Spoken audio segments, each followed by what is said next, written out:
வாயில் காப்பவன் கோயில் காப்பவன் என்ற இந்த இரண்டு பேரும் இந்த பெண்களை உள்ளே விட்டு விடலாம் என்று நினைத்து முடிவு கட்டினார்கள்.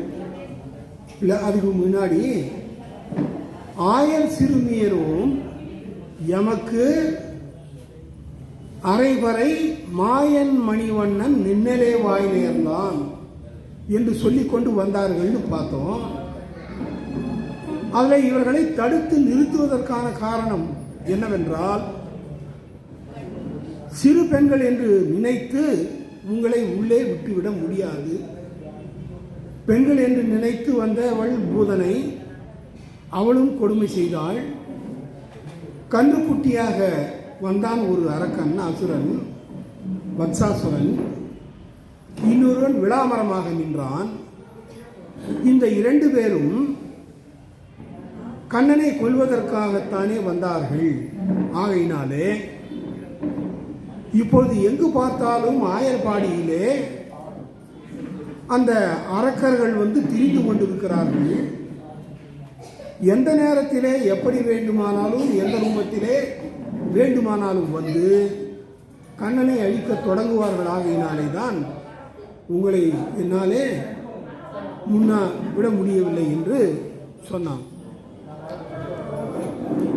நாங்கள் எல்லாம் அப்படி இல்லை சுவாமி என்று சொன்னதற்கு இருந்தாலும் இது அயோத்தியை போன்று இல்லை. அயோத்தியாக இருந்தால் நீங்கள் கேட்பதற்கு நான் உடனுக்குடனே கதவை திறந்து விட்டிருப்பேன் என்று சொன்னார்கள். என்ன அயோத்தியிலே சிறப்புனா, அயோத்தியினுடைய அரசனாக இருந்தவன் தசரதன். அவன் நல்ல வீரம் உடையவன். ஆகையினாலே அவன் தேவலோகத்திற்கே சென்று என்ன போர் புரியக்கூடியவன். அது மட்டுமல்லாமல் அந்த தசரதனுடைய புதல்வர்கள் 4 பேர் இருந்தார்கள். எல்லாரும் நல்ல வீரம் படைத்தவர்கள், வசிஷ்டரிடத்திலே கல்வி பயின்றவர்கள். ஆகையினாலே அப்படி பாதுகாவலாக அவர்கள் இருப்பதனாலே அந்த அயோத்திக்கு மிக எளிமையாக யாரை வேண்டுமானாலும் வரலாம் போகலாம் என்ற நிலை இருந்தது. ஆனால் இந்த ஆயர்பாடி அப்படி இல்லை. இந்த நந்தகோபாலர் மிகவும் கருணை குணம் கொண்டவர்.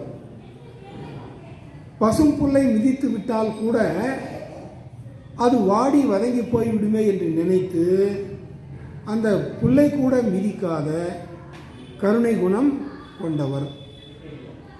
ஆனால் அந்த அயோத்தி அரசன் தசரதன் சம்பிராசுரனையே சென்று அழித்தவன்.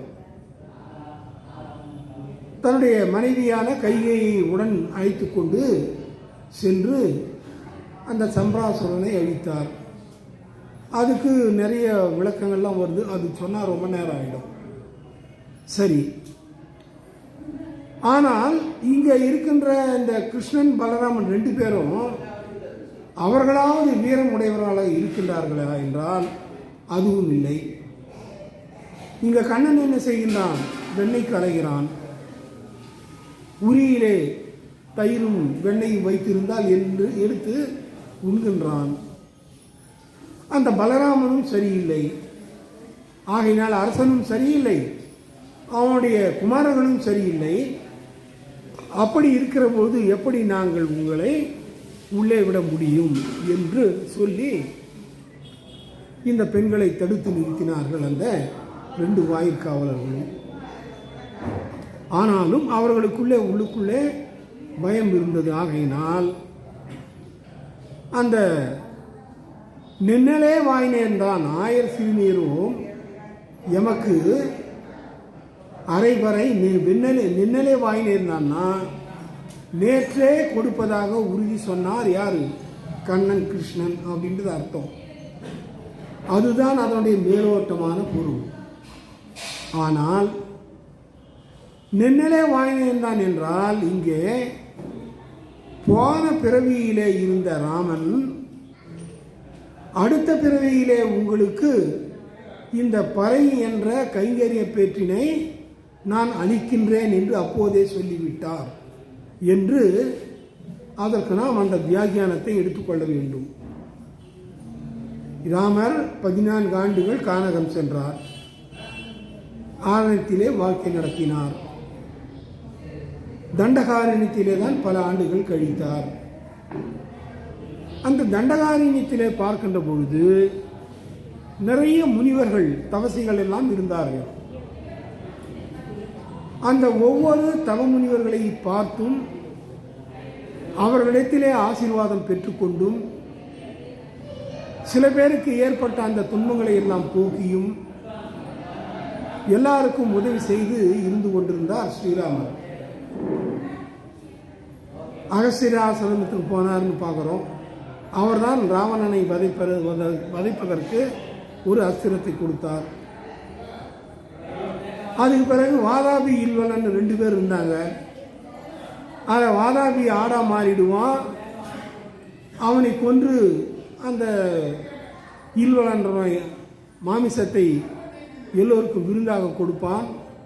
முனிவர்களையும் கட்டாயப்படுத்தி உண்ண செய்வான். அப்படி உண்டு விட்ட உடனே வாதாபி வெளியே வா அப்படின்னு சொன்ன உடனே ஆட்டுக்கறியாக உள்ளே போன அந்த வாதாபி உயிர் பெற்று வெளியே வருவான். அப்போது உண்டவுடைய வயிறு கிழிந்து விடும். எல்லாரும் மகிழ்ந்து போனார்கள். இப்படி பல அதிசயங்கள் எல்லாம் அங்கேயும் நடந்தன. ஆனால் அந்த தண்டகாரண்யத்திலே இருந்த மொத்த முனிவருடைய தொகை 5 லட்சமாக இருந்தது. அந்த ஒவ்வொரு முனிவனுக்கும் ஸ்ரீராமனை பார்க்கின்ற பொழுது அவர்களுடைய அந்த ஸ்ரீராமனுடைய தோற்றம் அவர்களை மிகவும் மயக்கியதாம். அவ்வளவு அழகுடையவன் ராமன். ஆகினாலே தான் அவன் மனத்துக்கு இனியான் என்று அழைக்கப்படுகிறான். அவனுடைய அழகை பாட வந்த கம்பர், வெய்யோனொலி தன்மேனியில் விரிசோதியின் மறைய பொய்யோ எனும் இடையாளோடும் இளையானோடும் போனான். மையோ மர லதமோ மறி கடலோ மழை முகிலோ ஐயோ இவன் வடிவென்பதோர் அழியா அழகுடையான் என்று வர்ணிக்கிறார் யார்? கம்பர் ராமனை. இவனுடைய நிறம் மை நிறமா கருப்பு மையோ, மரகதமோ அல்லது அந்த மரகதம் பச்சை மையோ மரகதமோ, மறிகடலோ ஆர்த்து எழுகின்ற அந்த கடல் நீரை போன்ற அந்த நிறமா நீல நிறமா, என்ன மையோ மரகதமோ மறிகடலோ மழை முகிலோ மழை பெய்கின்ற மேகமா என்று தெரியவில்லையே. ஐயோ இவன் வடிவென்பது ஓர் அழியா அழகுடையான் என்று பாடுகிறார். ஆகையினால இவ்வளவு அழகை உடையவனாக இருந்த அவன் மீது ஆண் தவசிகளை என்ன செய்தார்களாம்? மையல் கொண்டார்களாம். அவன் மீது மோகம் கொண்டார்கள். என்ன நினைத்தார்கள் மனசாலே என்றால், நாமும் ஒரு பெண்ணாக பிறந்திருந்தால் இந்த ராமனை அடைந்திருக்கலாமே என்று ஒரு ஏக்கம் அவருடைய மனதிலே உண்டானதாம். ராமாவதாரமாக இருந்தாலும் கிருஷ்ணாவதாரமாக இருந்தாலும் 2 பேருடைய அழகுமே மிக அற்புதமான அழகை உடையவர்களாக இருந்தார்கள். அதில் கிருஷ்ணனுடைய அழகை பார்க்கின்ற பொழுது சாட்சாத் மன்மதகா என்று சொல்லுவார்கள். இப்போ நமக்கு ஆண்களிலே மிகவும் அழகு உள்ளவனாக கருதப்படுபவன் யாரு? மன்மதன்.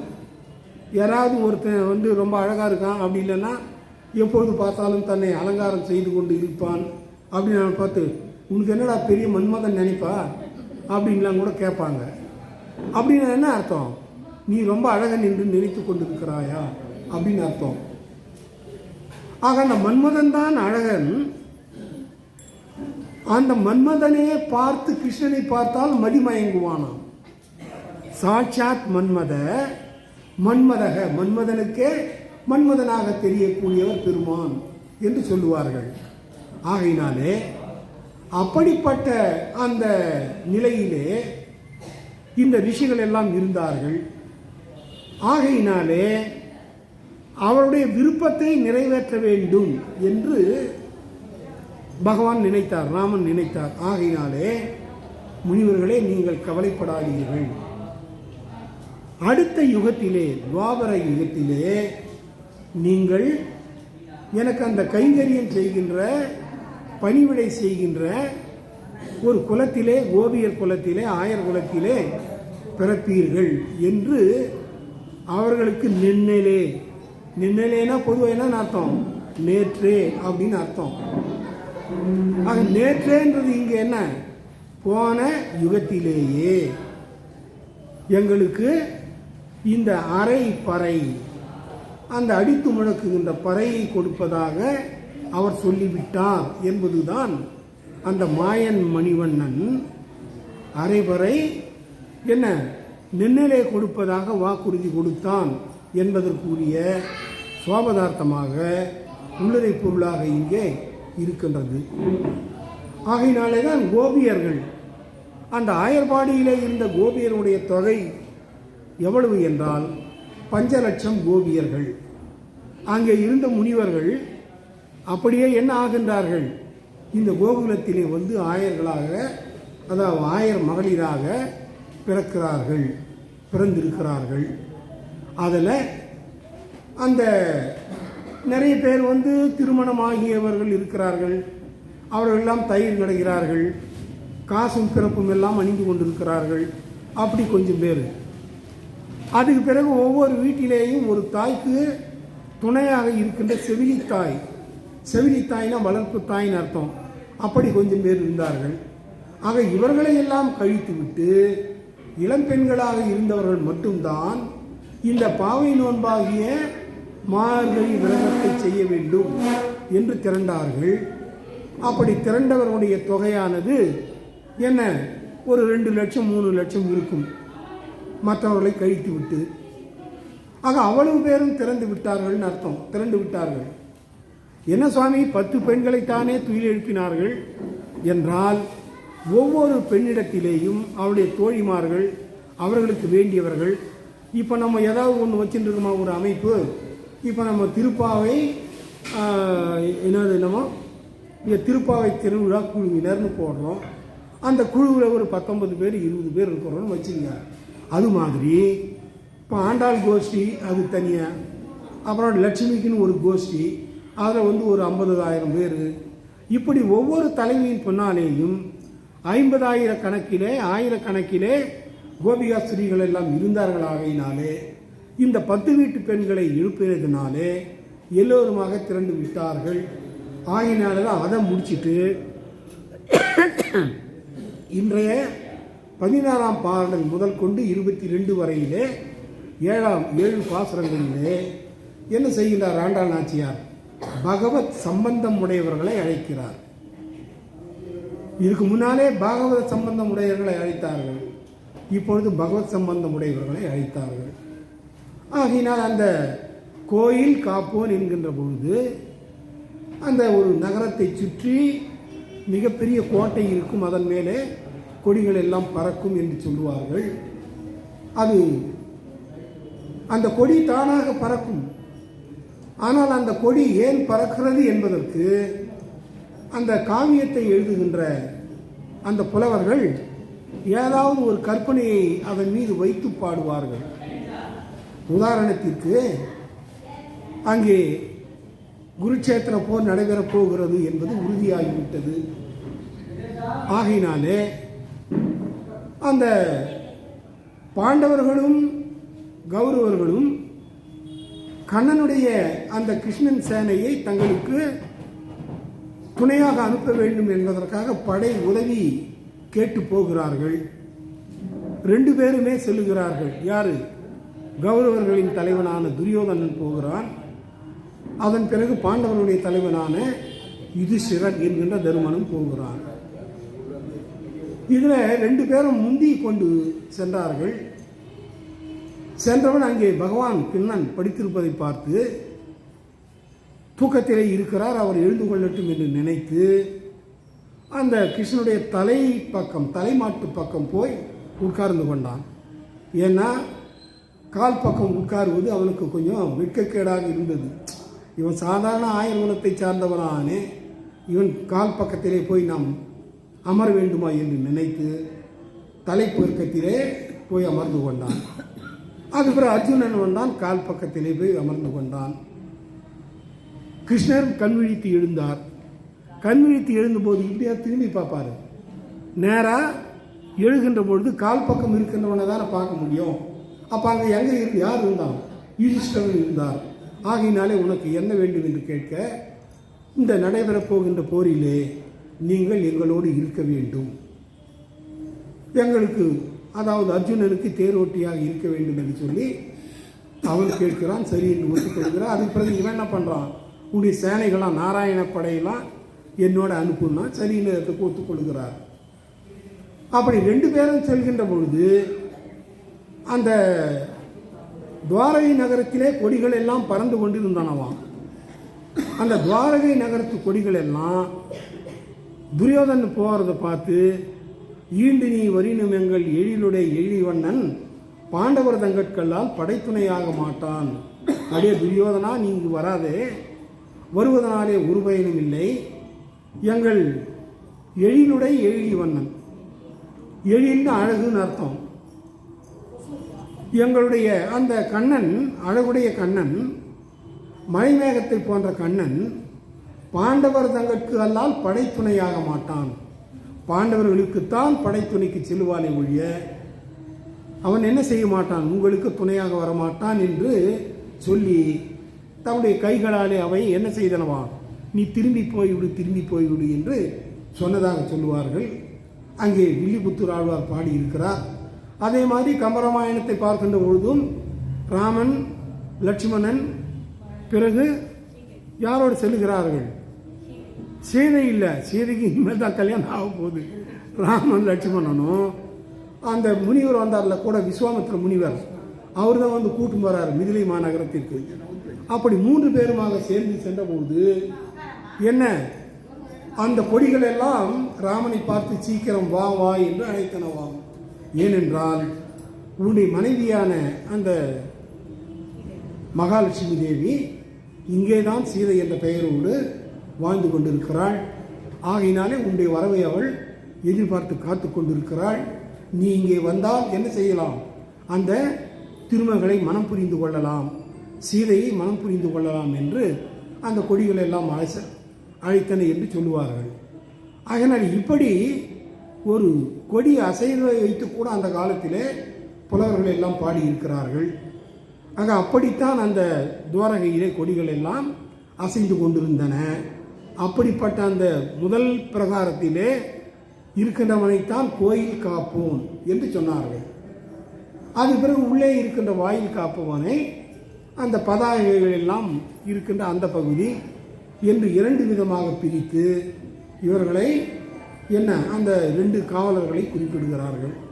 ஆகையினாலே கடைசி என்ன கேட்கிறார்கள், வாயால் முன்னம் முன்னம் மாற்றாதே, நீ எப்படியாவது எங்களுக்கு வழிவிட்டு விடுவாய் என்பதற்காக தான் முதலாக உன்னை தேடி வந்திருக்கிறோம். ஆகையினால் நீ மாற்றாதே, மறுப்பு மொழி கூறிவிடாதே, வழிவிட மாட்டேன் என்று சொல்லாதே, கோட்டை கதவுகளை திறக்க மாட்டேன் என்று சொல்லாதே என்று சொல்லி, வாயால் முன்னம் முன்னம் மாற்றாதே அம்மா, நீ நியாய நிலை கதவு நீக்கு, அந்த கதவுகளை திறந்து விடுவாயாக.